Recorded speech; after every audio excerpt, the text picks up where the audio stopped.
Hello friends, welcome back to Bhavini's kitchen. Friends, આજે આપણે મગ દાળની જે પીળી મોગર દાળ આવે છે તેની કચોરી બનાવીશું. કચોરી બનાવવાનો મસાલો બનાવીશું, સાથે કચોરી ક્રિસ્પી અને ખસ્તા કઈ રીતે બને તેની ટીપ એન્ડ ટ્રિક્સ તમારી સાથે શેર કરવાની છે. તો વિડીયોને એન્ડ સુધી જોવાનું ભૂલતા નહીં. હવે મોગર દાળની કચોરી બનાવીએ છીએ ત્યારે મેં 2 કપ મોગર દાળ લીધી છે. જે પીળી મોગર દાળ આવે છે તે લેવાની છે. હવે દાળને 2 વાર ધોઈ લેવાની છે. પાણી ઉમેરી 3 થી 4 કલાક મૂકી દેવાની છે, એટલે દાળ છે તે આ રીતે ફૂલી જશે. હવે આપણે કચોરીનો લોટ બાંધવાનો છે. લોટ બાંધવા માટે મેં મેદાનો લોટ લીધો છે, પણ જો તમારે મેદાનો લોટ ના લેવો હોય અને રોટલીનો લોટ લેવો હોય તો પણ તમે લઈ શકો છો. પણ મેદાના લોટથી કચોરી એકદમ ક્રિસ્પી અને ખસ્તા બને છે. તમે હલવાઈની દુકાનમાં કચોરી ખાધી હશે અને જોઈ હશે તો કચોરી એકદમ ક્રિસ્પી અને ખસ્તા હોય છે અને ખાવામાં પણ ટેસ્ટી હોય છે, અને તે મેદાનો લોટ જ યુઝ કરતા હોય છે. એટલે આજે આપણે મેદાનો લોટ લીધો છે, પણ તમારે 1 કપ ઘઉંનો લોટ ઉમેરવો હોય તો તમે ઉમેરી શકો છો. સ્વાદ પ્રમાણે મીઠું ઉમેરવાનું છે. અડધી ચમચી અજમો હાથથી ક્રશ કરી અને પછી ઉમેરવાનું છે, અને મોણ માટે તેલ ઉમેરવાનું છે. તેલ વધારે ઉમેરવાનું છે એટલે કચોરી એકદમ ક્રિસ્પી બનશે, સાથે ખસ્તા બનશે. અને મોણ છે તે આ રીતનું હોવું જોઈએ. હવે પાણી ઉમેરી અને લોટ બાંધવાનો છે. લોટ વધારે ઢીલો પણ નહીં અને કઠણ પણ નહીં, આ રીતનો લોટ હોવો જોઈએ. તો લોટ બાંધી અને 10 મિનિટ માટે મૂકી દેવાનો છે. હવે દાળ પલાળે આપણે 3 કલાક થઈ ગયા છે અને દાળ ડબલ થઈ ગઈ છે અને ફૂલી ગઈ છે. એટલે દાળમાંથી પાણી કાઢી લેવાનું છે અને દાળને મિક્સ જારમાં લઈ લેવાની છે. એટલે આપણે દાળને અધકચરી ક્રશ કરવાની છે. અહીંયા આપણે દાળને થોડી અધકચરી ક્રશ કરીએ છીએ, પણ તમારે ડાયરેક્ટ દાળ પેનમાં ઉમેરીને મસાલો બનાવવો હોય તો પણ તમે બનાવી શકો છો. પણ આજે આપણે દાળને થોડી અધકચરી ક્રશ કરી લઈશું, એટલે આપણે કચોરી ખાઈએ ને ત્યારે ખાવામાં ટેસ્ટી લાગે. તો એ મેં અધકચરી દાળ ક્રશ કરી દઈ છે. હવે પેનમાં તેલ ઉમેરવાનું છે. તેલ ગરમ થઈ જાય ને એટલે 2 ચમચી વરિયાળી ઉમેરવાની છે. વરિયાળીની ફ્લેવર કચોરીમાં બહુ જ સરસ લાગે છે, એટલે તમે જ્યારે પણ કચોરી બનાવો ને ત્યારે વરિયાળી જરૂરથી ઉમેરજો.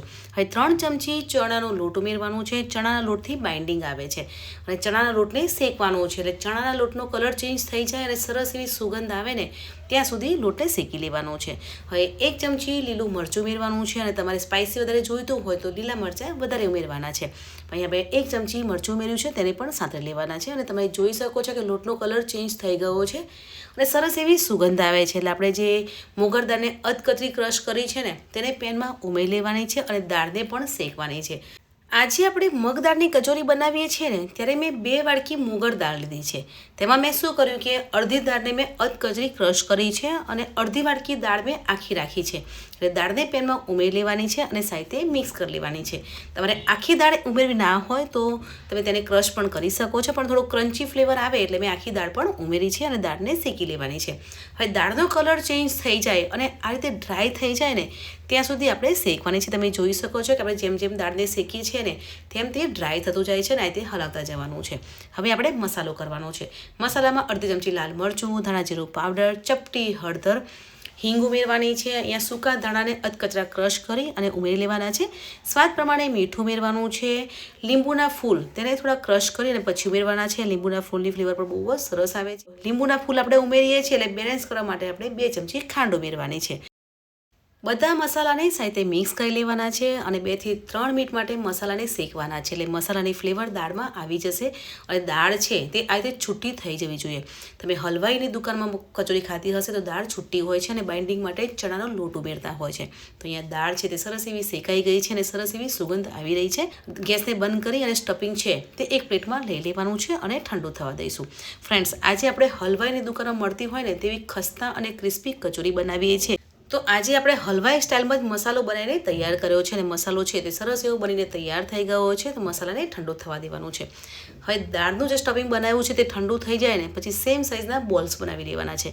અને જો તમને બોલ્સ નાના મોટી થાય ને તો શું કરવાનું છે કે સ્પૂન લઈ લેવાની છે અને તેમાં સ્ટફિંગ લઈ લેવાનું છે. એટલે સેમ સાઇઝના બોલ્સ બનીને તૈયાર થઈ જશે. એટલે કચોરી છે તે એક સરખી બનીને તૈયાર થઈ જશે. તો આ રીતે આપણે સેમ સાઇઝના બોલ્સ બનાવી રહીશું. હવે લોટને એકવાર મસળી લેવાનું છે અને સેમ સાઇઝના ગુલ્લા બનાવી લેવાના છે. તમારે મોટી કચોરી બનાવી હોય તો ગુલ્લા મોટા બનાવવાના છે. આપણે મીડિયમ સાઇઝની કચોરી બનાવી લઈશું. હલવાઈ સ્ટાઇલ જે કચોરી બનાવતા હોય છે ને ત્યારે થોડીક નાની કચોરી બનાવી લઈશું. હવે આપણે ગુલ્લું લેવાનું છે અને આંગળી અને અંગૂઠાને પ્રેસ કરતા જવાનું છે અને વચ્ચે ખાડો કરતો જવાનું છે. જેમ આપણે આલુ પરાઠા બનાવીએ છીએ ને તે રીતે જ કરવાનું છે. અને વચ્ચે ખાડામાં આપણે એક બોલ્સ મૂકી દેવાનું છે અને કવર કરી લેવાનું છે.